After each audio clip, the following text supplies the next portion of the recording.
사랑하는 우리 형제자매 여러분, 지난주에 성경과 거룩한 삼위일체에 대해서 우리가 잠시 살펴보았습니다. 성경을 통하여 삼위 하나님을 알 수 있다는 것이 저번 주에 살펴본 내용입니다. 오늘은 하나님의 작정, 즉 하나님의 계획, 그리고 하나님의 창조, 세상 창조와 인간 창조에 대해서 웨스트민스터 신앙고백 제3장과 4장을 살펴보도록 하겠습니다. 오늘 저와 여러분이 기억해야 될 것은 하나님은 작정하시는데 그 작정을 어떻게 이루시느냐 하면은 창조를 통해서 이루신다. 하나님의 계획은 창조를 통해서 이루어진다. 특별히 사람 창조, 하나님의 형상으로 지음받은 우리를 통해서 하나님의 계획이 이루어진다는 것을 기억하시면 되겠습니다. 여러분 받으신 주보 혹은 앞에 스크린에 웨스트민스터 신앙고백 제3장 하나님의 영원한 작정을 같이 읽고 제3장을 살펴보겠습니다. 같이 읽습니다. 시작. 하나님께서는 장차 있을 모든 일을 영원한 때부터 그 자신이 뜻하신 바 가장 지혜롭고 거룩한 계획에 의하여 자유롭게 그리고 변치 않게 결정해 놓으셨다. 그러나 하나님은 죄의 조성자가 아니시며 피조물들의 의지를 침해하시는 분도 아니시다. 하나님께서는 모든 예상되는 조건들에 근거하여 장차 무엇이 일어날 수 있는가를 알고 계신다. 그러나 그가 어떤 것을 결정하실 때 그것이 장차 있을 것으로 아시기 때문에 예지하셨거나 또는 그 가정된 조건들에 근거하여 반드시 일어날 것으로 예지했기 때문에 그 어떤 것을 결정하신 것은 아니다. 하나님의 작정에 따라 하나님은 그의 영광을 나타내시기 위해서 어떤 사람과 천사들은 영원한 생명에 이르도록 예정되고 다른 이들은 영원한 사망에 이르도록 예정되어 있다. 아멘. 우리가 금방 잠시 읽어봤지만은 하나님의 작정과 예정이 맞물려 있는 것을 볼 수 있습니다. 하나님이 계획하실 때에 어떤 것을 예정하시기도 합니다. 하나님이 작정, 계획하시지 않는다면 하나님은 주권적인 분이 될 수 없습니다. 하나님은 전능하시고 주권을 가지고 계시기 때문에 어떤 것을 작정, 계획, 예정하실 수 있습니다. 전능하지 않거나 힘이 부족하거나 무능한 신은 어떤 것을 작정, 계획, 실행할 수가 없습니다. 하나님은 작정하시기 때문에 그분이 주권적인 분인 것을 우리가 알 수 있습니다. 하나님이 주권적이지 않다면 그 하나님은 신이 될 수가 없다는 것입니다.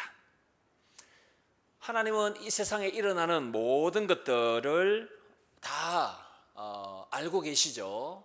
그래서 세상은 우연한 것은 없다라고 우리는 믿습니다. 하나님의 작정 계획 속에 어떻게 보면 필연적으로 일어날 수밖에 없는 것입니다. 하나님에게는 아무것도 우연이다 이렇게 말할 수 있는 것은 없다는 것입니다. 우리가 잘 알듯이 창세기에 보시면은 요셉이 애굽에 팔려갑니다. 형들이 요셉을 시기 질투했기 때문에 아버지를 속이고 아버지에게 요셉이 죽었다고 속이고 결국은 상인들에게 돈을 받고 아우 요셉을 팔아버렸습니다. 인간의 죄입니다. 족장들의 죄입니다. 그러나 요셉은 내가 팔린 것도 기근 가운데 야곱의 12아들, 12지파를 하나님께서 먹여 살리시기 위해서 하나님의 계획 속에 이루어졌다. 이것도 하나님의 작정이다라고 하나님의 주권과 작정을 요셉이 인정하는 부분을 우리는 창세기 50장 20절을 통해서 확인할 수 있습니다. 사랑하는 성도 여러분, 이미 구약 잠언 16장 4절에 하나님은 모든 것들을 어떻게 하십니까? 그들의 쓰임에 합당하도록 지으셨다 이렇게 말씀하시면서 악인도 그 쓰임에 합당하다. 하나님께서는 악인들, 죄조차도 하나님의 뜻을 이루는데 합력하여 선을 이루시기도 하고 하나님의 작정을 이루시는 도구로 활용하신다. 잠언 16장 4절 말씀입니다. 그렇다면 악인들 가운데 가장 대표적인 악인 중에 한 명이 바로 가룟 유다입니다. 하나님은 가룟 유다에게 예수님을 팔아라, 은 30에 예수님을 팔아라. 그 은 30이 요즘 돈으로 하면 한 2천만 원 정도 됩니다. 2천만 원을 받고 구주 예수님을 팔아라. 대제사장과 협의해서 예수님을 십자가에 못 박아라. 하나님께서 가룟 유다에게 계속해서 죄를 지으라고 범죄를 부추기셨습니까? 아닙니다. 하나님은 사람을 시험하시지도 죄를 부추기시지도 죄를 조성하시기도 만드시지도 않는 분이십니다. 단지 가룟 유다의 탐욕 때문에 그 배반의 책임은 가룟 유다 자신이 져야 되는 것이지 하나님이 지시는 것은 아닙니다. 가룟 유다도 하나님의 인간 구원을 위한 이 작정에 나름대로 쓰임을 받았다는 것을 우리가 결과적으로 알 수 있습니다. 가룟 유다 그리고 요셉을 팔았던 형들 모두 다 악인들이죠.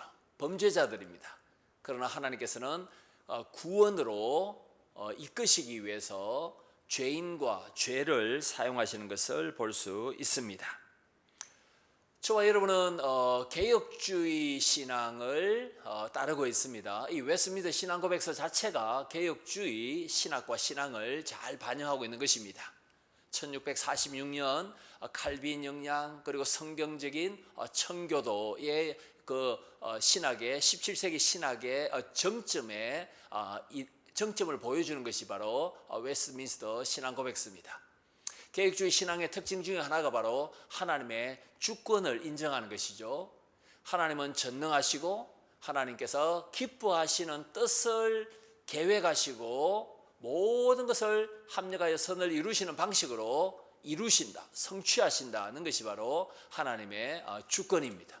그래서 우리는 하나님의 주권을 이 땅 위에, 이 SFC에서 즐겨 사용하는 구호이기도 합니다. 학생신앙운동, 하나님의 주권을 모든 영역에, 하나님의 선하신 주권, 하나님의 기뻐하신 뜻, 하나님의 전능하신 계획을 반드시 이루신다. 하나님은 이걸 믿는다면 우리는 세상을, 역사를, 우리의 인생을 비관적으로 볼 이유는 없습니다.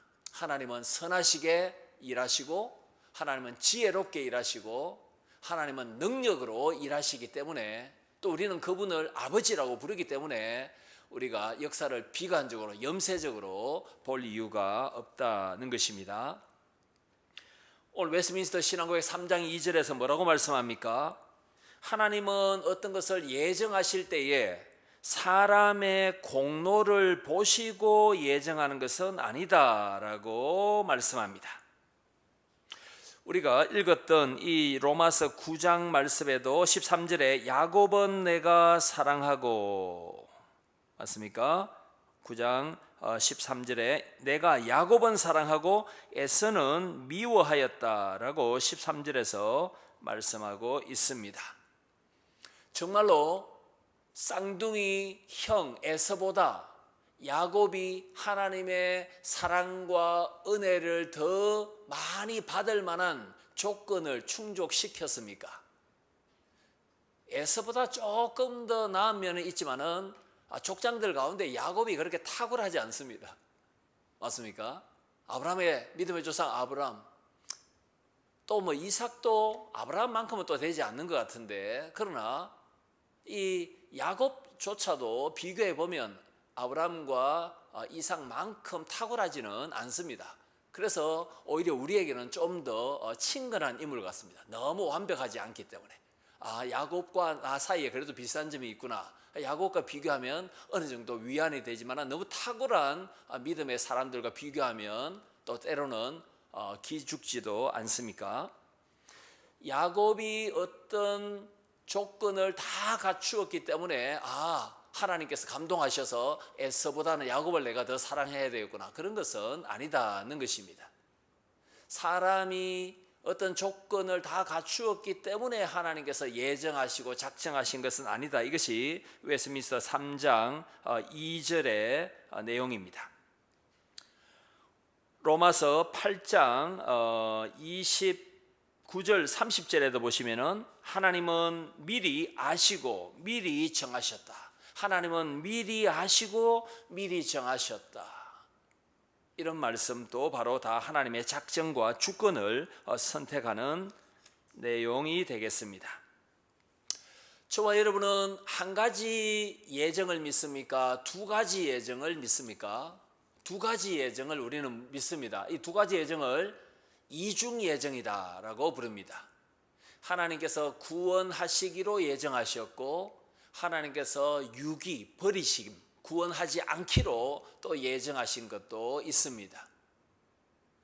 구원을 위한 예정, 심판을 위한 예정, 이중 예정을 성경은 가르치고 있습니다. 그런데 이 웨스트민스터 신앙고백서는 하나님께서 예수 그리스도를 통하여 예수 그리스도 안에서 우리를 구원하시기로 예정하신 것, 하나님께서 우리를 구원하시기로 예정하셨죠. 생명책에 기록해 두셨죠. 그리고 예수님 안에서 우리를 구원하셨죠. 이 구원에 대한 예정은 굉장히 긍정적으로 적극적으로 상세하게 설명합니다. 그러나 하나님께서 구원하지 않기로 유기, 버리시는 것, 여기에 대해서는 하나님께서 적극적으로 버리셨다, 적극적으로 지옥불에 넣으신다, 이런 말씀을 웨스트민스터 신앙고백 3장에서는 잘 하지 않습니다. 그래서 구원받기로 예정된 사람에게는 굉장히 적극적인 하나님의 개입하심이 나타나고 유기에 대해서는 소극적으로 설명하는 이 특징을 웨스트민스터 신앙고백 3장이 가지고 있습니다. 한 번씩 우리가 이제 출애굽기를 읽다 보면 마치 하나님께서 애굽의 왕 바로의 마음을 완악하게 만드셔서 10가지 재앙을 피할 수 없도록 계획하신 것처럼 느껴지는 구절이 있습니다. 하나님께서 바로의 마음을 완악하게 하셨으므로 이스라엘 백성을 애굽에서 보내지 않았더라. 그러면 바로의 마음을 하나님께서 돌처럼 단단하게 굳게 만드셨으므로 하나님께서 바로에게 심판을 내리시는 것은 부당하다라는 생각도 우리가 얼핏 할 수 있지 않겠습니까? 하나님께서 바로의 마음을 완고하게 하셨다라는, 겉으로는 그런 표현이 있지만 하나님께서 바로에게 은혜 주시기를 보류하셨다, 바로의 마음을 부드럽게 만드시는 은혜 주시기를 보류하셨다라고 이해해야 되지, 하나님께서 죄를 짓도록 조장하시고 범죄하도록 마음을 더 완고하게 하시고 하나님께서 마치 죄의 조성자인 것처럼 역사하셨다, 하나님이 악과 죄를 바로의 마음에 막 심어 넣어주셨다, 그렇게 볼 이유는 없습니다. 원래부터 바로는 악인입니다. 죄인입니다. 제국의 황제입니다.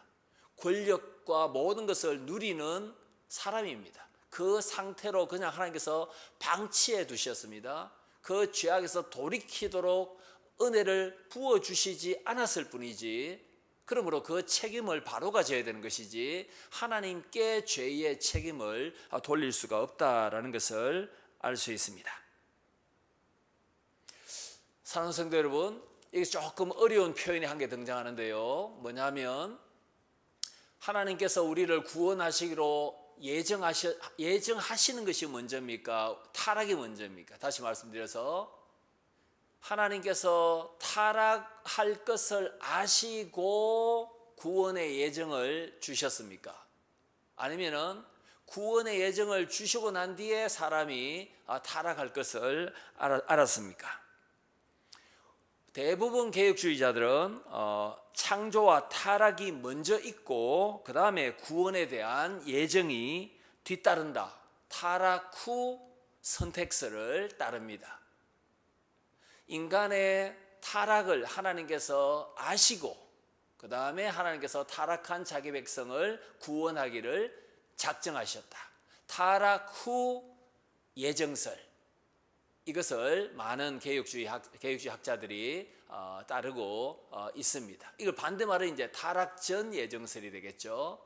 그래서 인간의 타락을 하나님께서 다 미리 알고 계시고 그 타락한 백성 가운데 구원받기로 예정된 사람을 예정하시고 구원하셨다. 타락 후 선택서를 따르기도 합니다. 그렇다면 하나님께서 왜 우리를 구원받기로 예정하셨습니까? 왜 영원전에 예정하셨습니까? 그것은 에베소서 1장에 잘 설명하고 있습니다. 하나님께서 기쁘신 뜻대로 우리를 태어나기도 전에도 예정하셨습니다. 왜냐하면 하나님의 은혜와 영광을 찬송하도록 하기 위해서다. 그리스도 안에서 하나님께 찬송 드리기 위해서, 하나님께 감사 영광을 드리기 위해서 우리를 예정하셨다라고 설명합니다. 하나님께서 우리를 예정하셨고 성부께서 예정하셨고 그리스도 안에서 십자가를 통하여 우리를 구원하셨죠. 그리고 그 구원을 우리에게 확정을 시켜주시기 위해서, 구원의 보증을 주시기 위해서 성령을 우리 속에 부어주셨습니다. 그래서 에베소서 1장에 보시면은 구원을 예정하신 아버지 하나님을 찬양하세, 구원을 이루신 십자가 지신 예수 그리스도를 찬양하세, 그 구원을 우리에게 적용해 주신 성령 하나님을 찬양하세.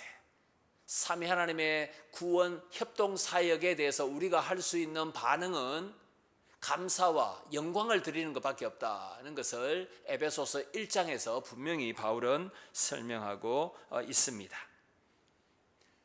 인간의 회개, 인간의 공로가 전혀 개입하지 않고 배제된 상태에서 우리가 하나님의 구원의 선택이라는 은혜를 입었기 때문에 우리가 할 수 있는 것은 감사와 찬송과 영광을 드리는 것밖에 없다는 것을 에베소서 1장을 읽어보시면 금방 알 수 있겠습니다. 이걸 요약하면 이렇습니다. 우리가 구원받기 위해서 선택을 받았죠. 그러나 모든 인류는 아담 안에서 타락했습니다. 그러나 마지막 아담이신 예수님에 의해서 구원받았습니다. 그리고 성령께서 구원을 받도록 우리에게 믿음을 불어넣어 주셨고 우리의 심령을 변화시켜 주시고 또 칭의의 은혜를 주셨습니다. 칭의만 주신 것이 아니라 하나님의 자녀 양자의 은혜를 주셨고 하나님의 나라 영생 천국이라는 기업도 우리가 선물로 받았습니다. 아담 안에서 타락했습니다. 그러나 그리스도 안에서 구원받고 성령 안에서 유효한 하나님의 자녀로 양자로의 부름을 우리가 누리고 있다는 것을 이 구원의 역사의 흐름을 통해서 알 수 있습니다.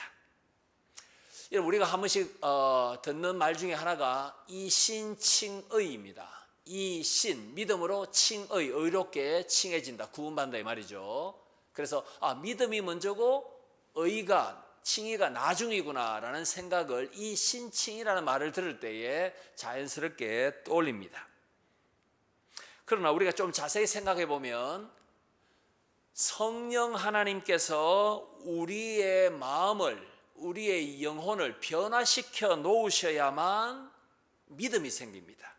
그리고 그 믿음으로 우리는 신앙을 고백하고 칭의의 은혜를 입습니다. 그러니까 성령께서 우리의 심령을 경작시켜 놓아야만, 부드러운 마음으로 성령께서 만들어 놓아야만, 그리고 하나님께서 우리에게 먼저 역사해 주셔야만 거기에 믿음의 열매가 맺힙니다. 그리고 그 믿음으로 우리는 신앙을 고백합니다. 예수님은 그리스도십니다. 이런 고백을 할 수 있습니다.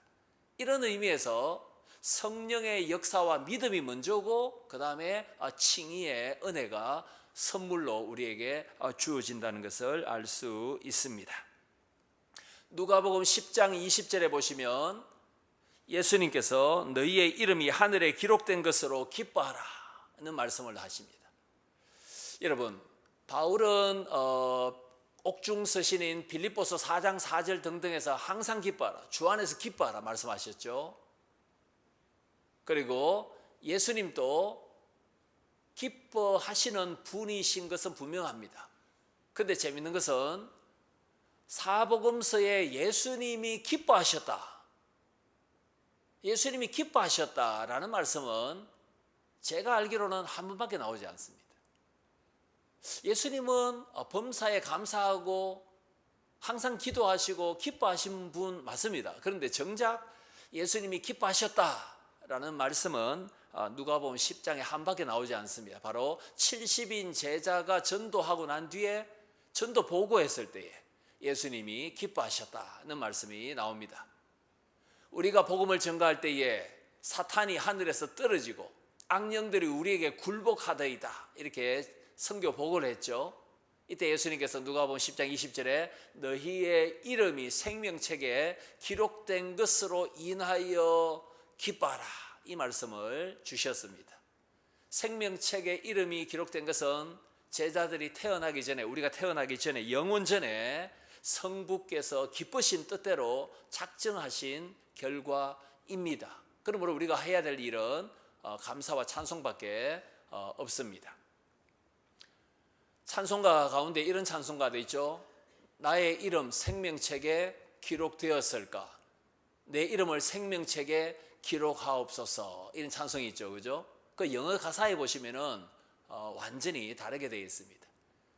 나의 이름을 생명책에 기록하옵소서, 생명책에 기록하옵소서. 한글 번역은 그렇지만 Yes, my name is written there, 이렇게 되어 있거든요. 예, 내 이름은 거기에, 즉 생명책에 기록되어 있습니다. 확정과 감사의 표현이지 의문문이 아닙니다. 그런데 그렇게 잘못 지금 찬송가에 번역되어 있는데 그것은 반드시 시정되어야 합니다. 내 이름은 생명책에 거기에 기록되어 있습니다. 기록되었도다, 이렇게 가사를 바꿔야 되지. 기록하옵소서, 이제 좀 기록해 주십시오. 이제 2022년 1월 마지막 주일 지금 좀 기록해 주옵소서. 마치 지금 하나님이 구원을 작정하는 것처럼 그런 가사는 반드시 개정이 되어야 할 것입니다. 자, 이제 두 번째 내용을 한번 살펴보도록 하겠습니다. 웨스트민스터 신앙고백 4장은 창조입니다. 창조에 대해서 우리가 같이 한번 읽어보고 말씀을 통하여 의미를 살펴보겠습니다. 같이 읽습니다. 시작. 성부, 성자, 성령 하나님께서는 태초에 그의 영원하신 능력과 지혜와 인자하심의 영광을 나타내시기 위하여 무에서부터 세계와 그 안에 있는 모든 것들을 보이는 것이든 보이지 않는 것이든 6일 동안에 창조하시기를 기뻐하셨으니 모든 것이 심히 좋았다. 하나님께서는 다른 모든 피조물들을 지으신 후에 사람을 남자와 여자로 창조하셨으며 이성적이고 불멸적인 영혼을 주셨고 자기 자신의 형상을 따라 지식과 의와 참된 거룩함을 부여해 주셨으며 그들 마음에 하나님의 율법을 기록해 주셨고 그 율법을 성취할 수 있는 능력도 주셨다.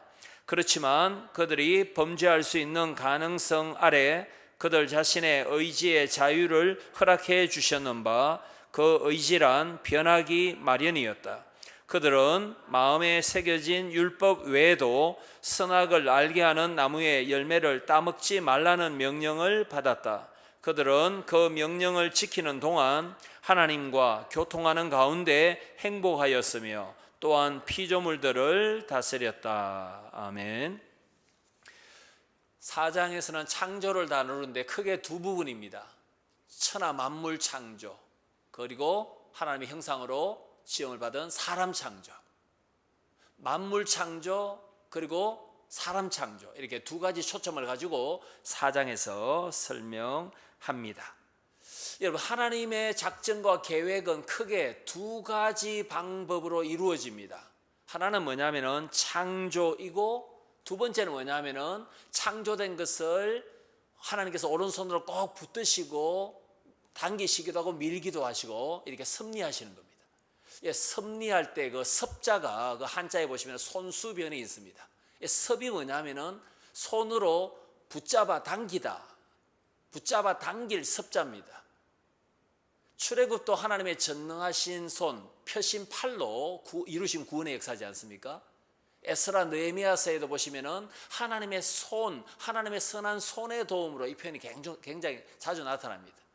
하나님 진짜 손가락 5개 가지고 계시다 이 말씀이 아니라 하나님의 주권 잡으시고 붙드시고 밀고 당기시고 창조하신 것을 하나님이 손 떼고 가만히 두고 보시는 것이 아니라 일일이 다 간섭하시고 컨트롤하신다. 이것이 섭리입니다.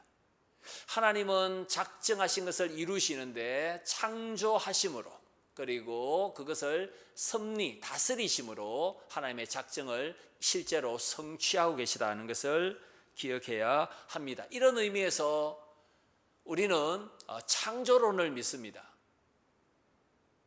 아직도 기억나는 것은 제가 중학교 2학년 때인가 1학년 때인가 그 다빈치 생물 시간에 진화론, 다윈 진화론 그런 문제가 있었던 적이 있습니다.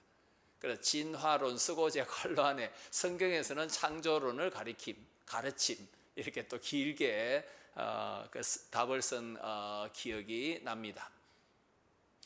진화론을 믿으면 무엇을 파괴하는 것입니까?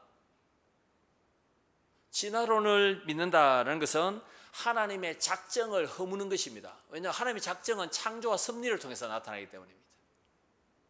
진화론을 믿는다. 내가 원숭이의 자손이다. 내가 곰의 자손이다. 개천절 말입니다.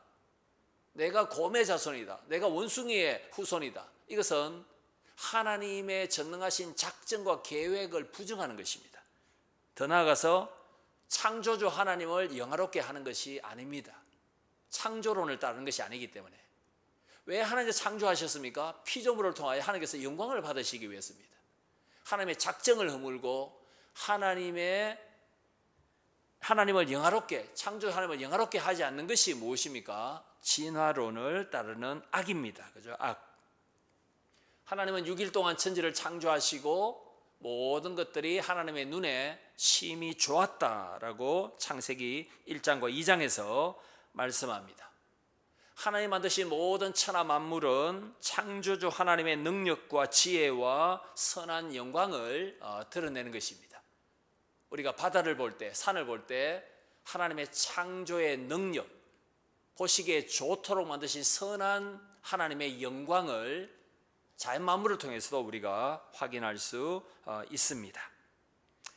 말씀으로 무로부터 하나님께서 창조하셨습니다. 이게 창세기 1장 1절부터 있고 그리고 히브리서 11장 3절에서도 하나님께서 만물을 말씀으로 창조하셨다라고 분명히 말씀하고 있습니다. 히브리서 11장 3절 이런 말씀이죠. 우리는 믿음으로 모든 세계가 하나님의 말씀으로 지어진 줄 안다. 이 순서가 굉장히 중요합니다. 믿음으로써 만물이 하나님 말씀으로 지어진 줄 압니다. 믿음으로 우리는 압니다. 따지고 알고 난 뒤에 믿으려고 하면은 못 믿을 것이 창세기 1장부터 너무나 많습니다. 믿음으로써 만물이 창조된 것을 압니다.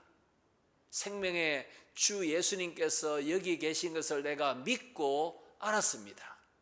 베드로가 오병이어 표적 이후에 예수님께 고백한 내용입니다.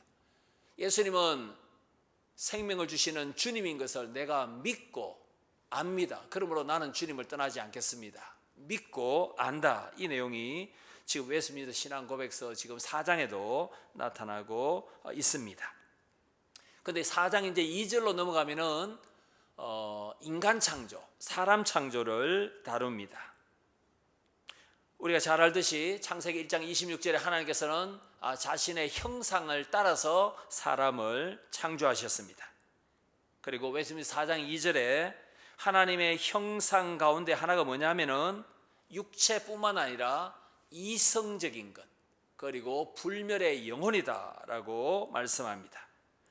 이성적이고 사라지지 않는 영혼을 하나님께서 우리에게 주셨다라고 4장 2절에서 설명합니다. 하나님의 형상은 사람에게만 허락된 것입니다. 맞습니까? 하나님의 형상은 동물이나 식물이나 심지어 천사에게도 허락되지 않았습니다. 오직 사람만 의와 진리의 거룩함이라는 하나님의 형상을 가지고 있고, 하나님도 생각하실 수 있는 분이죠. 우리에게도 이성적인 사유의 힘을 주셨습니다. 그리고 우리에게는 불멸의 영혼도 주셨습니다. 여러분, 영혼은 하나님께서 우리에게 주신 선물입니다. 영혼도 하나님이 창조하셨죠. 육체도 하나님 창조하셨고, 영혼은 그 자체로 원래부터 불멸하기보다도 영원하신 하나님께서 영혼을 불멸하도록 붙잡고 계심으로 우리는 불멸의 영혼을 선물로 받은 것입니다. 그러니까 삼위일체 하나님만 영원 전부터 영원 후까지 불멸하시고 유일하시고 피조되지 않고 항상 존재합니다. 삼위 하나님만 원래 존재하시고 영원하십니다. 불멸하십니다. 그러므로 우리가 선물로 받은 영혼도 원래부터 불멸하기보다도 불멸하신 하나님, 영원하신 하나님께서 불멸하도록 붙잡고 계심으로 불멸의 영혼을 우리가 선물로 받았습니다. 그래서 우리가 육체적으로 죽더라도 영혼은 사라지지 않고 잠자지도 않고 없어지지도 않는다는 내용이 되겠습니다. 에덴 동산에서 하나님께서 아담과 하와를 만드셨습니다. 그런데 생육하고 번성하라, 땅을 정복하라 문화 명령을 주셨습니다. 이 문화 명령이 지금은 이제 지상 명령으로 바뀝니다. 우리가 전도하는 것, 이 세상을 회복시키고 복음으로 구원하도록 우리가 쓰임 받는 것. 그런데 하나님께서는 아담 하와에게 짐승의 이름을 짓도록 능력을 주셨고, 짐승을 다스리는 것이죠. 에덴 동산에 동물들을 다 불러 모아 주셨죠. 마치 부섭정처럼 다스려라, 이렇게 명령을 주셨습니다. 에덴 동산에 여전히 대왕은 하나님이십니다. 그런데 아담 하와는 섭정하면서 하나님 대신 통치를 하는 것입니다. 이것도 하나님의 형상이 됩니다. 하나님의 뜻을 깨닫고 하나님의 기뻐하시는 대로 판단하여 이름을 짓고 다스리는 것, 이것도 하나님의 형상으로 지음을 받았기 때문에 아담과 하와가 다스릴 수 있는 능력을 받으신 것, 통치권을 받았던 것입니다. 그런데 타락하기 전에 아담과 하와의 이 자유의지가 고정되어 있느냐 하면 아닙니다. 이 자유의지를 가지고 더 하나님을 영화롭게 해야만 했습니다. 마땅히. 그러나 이 자유의지가 굉장히 가변적이었습니다. 결국은 뱀의 유혹을 받아서 자유의지가 타락하고 변질되게 되었습니다. 이때 우리가 꼭 놓치지 않고 또 질문거리가 많은 것이 바로 선악을 알게 하는 과실, 에덴 동산 중앙에 있던 선악과 나무입니다. 어떤 사람은 이렇게 자꾸 말합니다. 하나님께서 선악을 알게 하는 과실을 먹지 말라, 그런 명령을 주시지 않고 아예 선악과 나무를 에덴 동산 중앙에 두시지 않았다면 아담과 하와가 타락하지 않았을 것 아닌가. 마치 하나님께서 범죄 타락을 부추긴 것처럼 질문하기도 합니다. 그러나 우리가 창세기 2장과 3장을 조금만 자세히 읽어보면 이런 결론을 도출할 수 있습니다.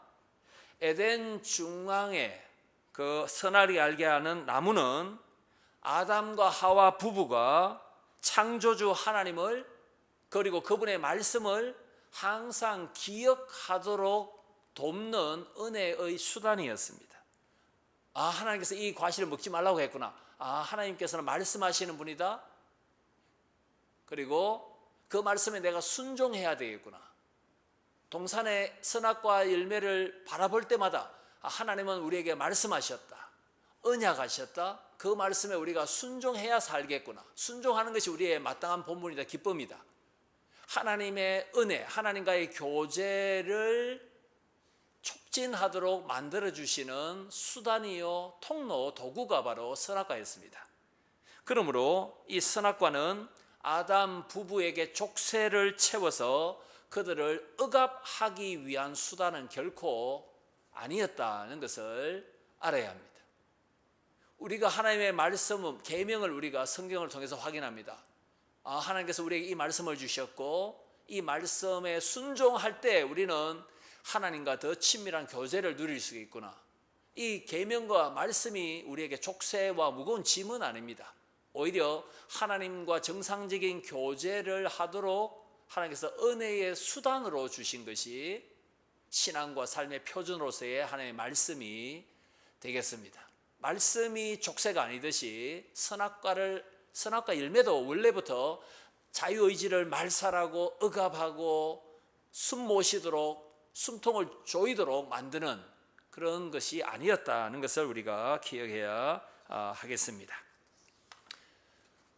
범죄 이후에 인간의 모든 그 능력 그리고 하나님의 형상이 변질되고 왜곡되고 타락해 버립니다. 그렇다면 그 상태로 계속 놔둘 것이 아니라 우리 속에 의를, 진리를, 거룩을, 구별됨을, 사랑을 회복시켜 주시기 위해서 마지막 아담이 오셔야 됩니다. 그래서 골로새서 1장 15절에 예수님은 보이지 아니하시는 하나님 아버지의 완전한 형상이시다. 완전한 형상이신 예수 그리스도께서 우리에게 하나님의 형상을 회복시켜 주신다. 회복시켜 주시는 갱신된 새로워진 하나님의 형상이 우리에게 있다라고 말씀하고 있습니다. 사랑하는 성도 여러분, 하나님의 형상으로 지음받은 우리 그리고 모든 피조물도 하나님의 선한 영광과 창조의 솜씨를 우리로 하여금 깨닫도록 하는 피조물이지 않습니까? 자연 피조물 그리고 인간 피조물, 이 두 피조물을 웨스트민스터 신앙고백 4장에서 설명하고 있습니다. 그렇다면 로마서 8장 22절 말씀도 우리가 잘 귀 기울여 들어야 합니다. 피조물이 다 이제까지 함께 탄식하며 함께 고통을 겪고 있는 것을 우리가 아느니라. 좀 의아합니다. 2000년 전에 사도 바울 당시에 바울이 지금 로마서 8장 22절 로마 교회에게 편지를 쓰고 있는데 이 편지 쓸 때 바울은 지금 3차 전도 여행 중이었죠. AD 한 57년, 58년 그 무렵이죠. 그때 피조물들이 탄식하며 구원받기를 소망하며 마치 지금 지구 온난화 또는 지구 가열화, 요즘 또 지구 가열화 이 표현을 씁니다. 글로벌 워밍, 지구 온난화를 넘어서 글로벌 히팅, 히터 튼다 할 때 그죠? 지금 가열화되고 있다. 지금 지구 온난화, 지구 가열화 때문에 탄소 제로 그죠? 탄소 배출을 줄이자, 오존층 파괴, 북극의 얼음이 빙하가 녹고 지금 그건 우리의 일인데 지금의 일인데 왜 만물이 피조물이 탄식하고 있다. 사람의 범죄 때문에 자연 피조물도 지금 탄식하고 구원받기를 원한다라고 바울이 2000년 전에 말했을까? 로마 제국의 군인들이 한번 이동할 때마다 산은 다 벌거숭이가 되어버리고 전쟁이 일어나면 강과 연못이나 바다가 피바다가 되기도 하고 때로는 황제의 그 취미와 탐욕 때문에 그 상하 채취를 하려면 코끼리가 죽지 않습니까? 그래서 아프리카의 코끼리가 거의 멸종 단계에 멸종 직전까지 간 바도 있습니다. 이렇게 자연 파괴, 생태계 파괴는 지금만큼은 아니지만 1세기에도 바울 당시에도 있었습니다. 하물며 지금 저와 여러분은 지구 가열화로 인해 피조물의 탄식을 해소하기 위해서 우리가 해야 할 일을 작은 것부터 실천하는 것이 중요합니다. 우리가 마음껏 환경과 자원 에너지를 우리가 마음껏 우리 편하기 위해서 다 써버리면 우리 후손들에게 물려줄 것이 없을 것입니다. 그것은 땅을 경작하고 정복하고 충만하게 하라는 하나님의 문화 명령을 제대로 수행하는 방식은 아닐 것입니다.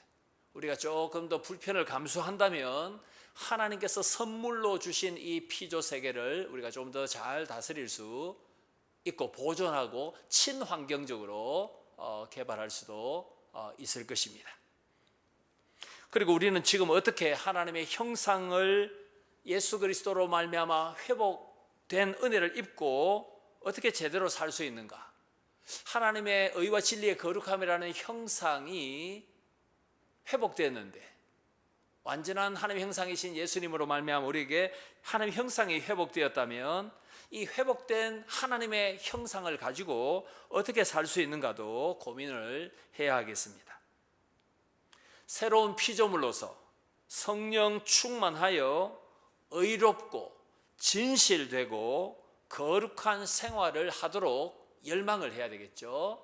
이게 바로 에베소서 4장 24절에 의와 진리의 거룩함으로 지으심을 받은 새 사람답게 살라라는 하나님의 명령에 순종하는 것입니다. 여러분, 애완동물들, 강아지 같은 애완동물들은 하나님의 형상입니까 아닙니까? 아닙니다. 천사도 하나님의 형상은 아닙니다. 디모데전서에서 천사도 택함을 받았다. 천사들 가운데 타락하지 않도록 하나님께서 보존하시고 택함 받은 천사들의 수가 딱 정해져 있습니다. 구원받기로 예정된 사람의 수가 늘거나 줄지 않습니다. 영원전에 하나님께서 이중 작정을 해놓으셨기 때문에 구원받기로 예정된 사람의 수는 딱 고정이 되어 있죠. 그렇죠?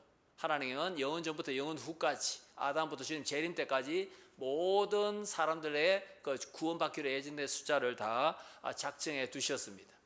오직 예수 그리스도의 십자가의 은혜는 구원받기로 예정된 사람을 위하여 택자들을 위해서 주님께서 피를 뿌려주신 것이지 불신자를 위해서 주님이 죽으신 것도 아니고 천사를 위해서 주님께서 십자가의 보혈을 흘리신 것도 아니고 여러분이 아무리 사랑한다 할지라도 애완동물, 반려견을 위해서 주님께서 죽으신 바는 없습니다.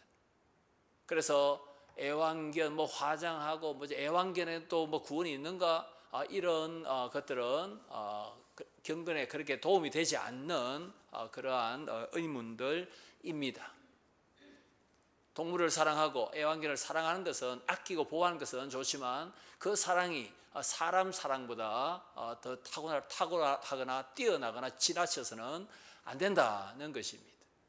그래서 우리가 반려견이 애완견이 지금 그 키우는 사람이 전 국민의 한 25% 정도 되는 것 같은데 그럼에도 불구하고 하나님의 형상으로 지원받은 사람, 이 사람에 대한 그 존귀함, 이것을 우리가 반드시 기억해야 할 것입니다. 또 이제 구정 연휴가 다가왔습니다. 우리는 아직까지도 예수를 믿지 않는 우리 가족 친척들 가운데 예정받았는지 구원받기 예정받지 않는지 우리는 알 수가 없습니다. 그래서 우리가 이번 연휴에도 선교적 마인드를 가지고 복음을 어떻게 좀 자연스럽게 친척들에게 전할 수 있는가. 그들은 하나님의 형상을 가지고 있고 또 하나님께서 구원하시기로 작정된 사람일 수가 있기 때문에 또 우리를 통해서 주님께서는 복음을 전하라라고 말씀하십니다. 이것이 바로 영원한 구원의 작정을 섭리를 믿는 성도들이 때를 얻든지 못 얻든지 복음을 전거해야 될 이유가 분명합니다. 그래서 우리가 더 연휴를 앞두고 더 기도하고 더 성령 충만하고 하나님의 은혜를 구하는 가운데 하나님의 구원의 역사를 우리를 통해서 가까운 친척들 가운데 이루어 주시도록 복음의 씨앗을 뿌리는 하나님의 영원한 작정을 믿고 순종할 수 있는 저와 여러분이 되시기를 바랍니다. 잠시 한번 기도하도록 하겠습니다.